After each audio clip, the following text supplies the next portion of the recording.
Wow, nice place.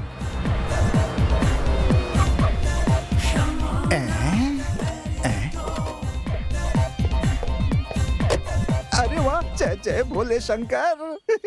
आपने मेरे मन की बात सुन ली आखिर।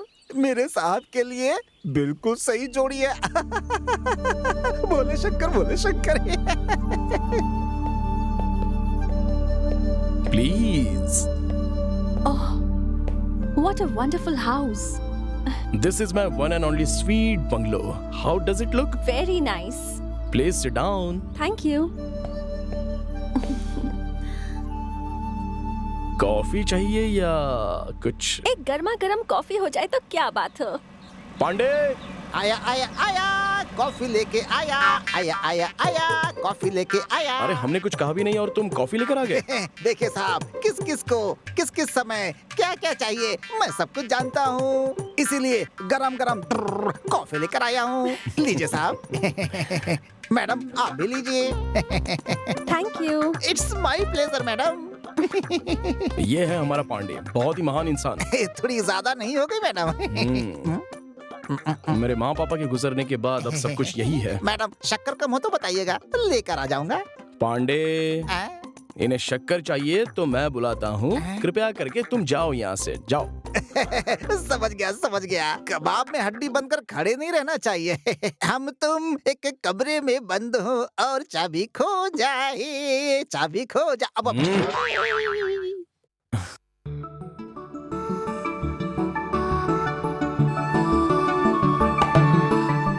कैसी लगी कॉफी? फाइन। निशा, मेरा एक स्मॉल सजेशन है। वो क्या है? कुछ नहीं, तुम क्यों पीजीवीजी के लिए ट्राई कर रही हो? मेरे पास एक आउट हाउस है ना, चाहो तो तुम वहाँ पर रह सकती हो। हाँ ठीक है, sure. Oh Nisha, if you don't mind, मैं 9 बजे क्लिनिक जाऊंगा। पेशेंट्स वहाँ वेट कर रहे होंगे। अगर पांडे आपको घर दिखा देगा तो चलेगा? It's okay. पांडे, आया मालिक। कुछ नहीं, जरा इन्हें इन्हें आउट हाउस दिखाना है, मैं दिखा दूंगा। हम रात में डिनर साथ में करेंगे। Okay, bye. बाय। मेम साहब, हमारे जो साहब है ना, बहुत अच्छे इंसान है। और इनके पिताजी थे ना, वो भी कुछ छोड़िए छोड़िए। आइए आइए आइए। वो आउट हाउस बंगले के कोने में है। आइए आइए आइए आइए। नमस्ते। नमस्ते मैम। आपका नाम? मेरा नाम नवीन है मैम। एक minute okay sir. Ma'am. Hello. Sir, हाँ बोलो। एक पेशेंट आए हैं, भेज दो उन्हें? हाँ हाँ भेज दो ना। सर, आप ऊपर चले जाइए। Thank you madam. Okay, welcome. जी। नमस्ते सर। नमस्ते, please sit down. Thank you sir. बताइए क्या प्रॉब्लम है आपको? सर मेरी समस्या, मेरी शादी को 1 हफ्ते हुए हैं और कल मेरी सुहागरात थी। कोई प्रॉब्लम हुई थी क्या? सर सुहागरात में जब दूल्हा दुल्हन आपस में संबंध बनाते हैं तो खून निकलना जरूरी होता है, ऐसा लोग कहते हैं। ये सच है हाँ सर? हाँ। लेकिन कल रात को ऐसा कुछ नहीं हुआ सर। तो क्या हुआ? सर वो जब खून निकलता है तभी वो लड़की कुंवारी होती है, नहीं तो पहले कहीं कुछ। तो आप उसे गलत औरत समझने लग गए क्या? देखिए, इंग्लिश में उसे वर्जिनिटी कहते हैं और उस पर आपको शक होने लगा। सही कह रहा हूँ? सही कहा डॉक्टर, इसीलिए मैं आपसे कंसल्ट करने के लिए आया हूँ कि उसने कहीं मेरे से पहले कुछ। 1 मिनट, मेरी बात ध्यान से सुनो। बताइए ना सर। देखो नवीन, तुम्हारा शक बिल्कुल सही है। हाँ। लेकिन शादी से पहले लड़कियों के उस हिस्से में कभी दरार नहीं पड़नी चाहिए। अब देखो, सुहागरात में जब वो हिस्सा फटता है तो खून तो निकलता ही है और कोई बात नहीं है। हाँ डॉक्टर साहब, यही तो मैं भी जानता हूँ, लेकिन कल रात ऐसा कुछ नहीं हुआ। परेशान हो गए और शक भी होने लगा है आपको।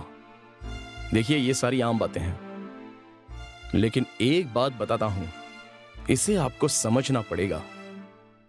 वो हाइमेन का हिस्सा बहुत ही स्ट्रांग होता है, लेकिन अगर कुछ चोट लग जाए तो हाइमेन फटेगा और खून बहेगा।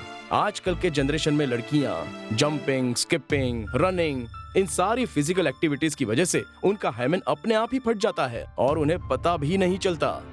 इसलिए आपकी सुहागरात में हाइमेन फटकर खून आना चाहिए, ये सोचना बिल्कुल गलत है। हाँ सर, मेरी वाइफ कथक डांसर है सर। देखिए, आपके सवाल का जवाब आपको मिल गया है। हो सकता है सर। हो सकता है नहीं, यही तो कारण है। आप अपना शक वाला नेचर पहले बंद कीजिए। अच्छी तरह से जान लीजिए कि इस तरह की बातें करना, मिसगाइड करना, गलत रास्ते पर जाना, यह बिल्कुल सही नहीं है। शक बहुत बड़ा रोग होता है, याद रखिए। ठीक है, सही कहा डॉक्टर। वेरी वेरी थैंक्स, आपने मुझे इतनी जानकारी दी। मेरा शक भी खत्म हो गया और मेरी टेंशन भी खत्म हो गई sir. Okay, happy married life, good luck. Thank you sir. नमस्ते सर। ओके।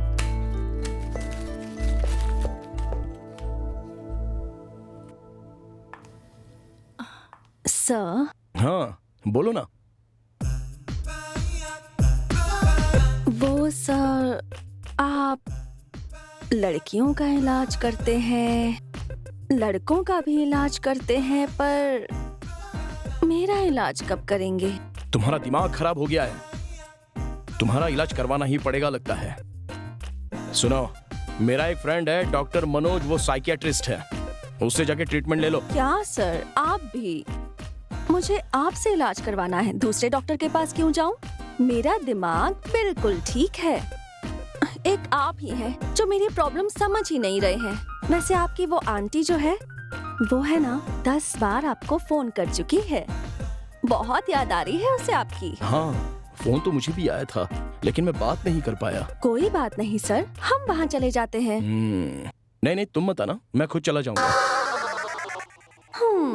ये डॉक्टर मेरी जवानी की प्रॉब्लम कब समझेगा?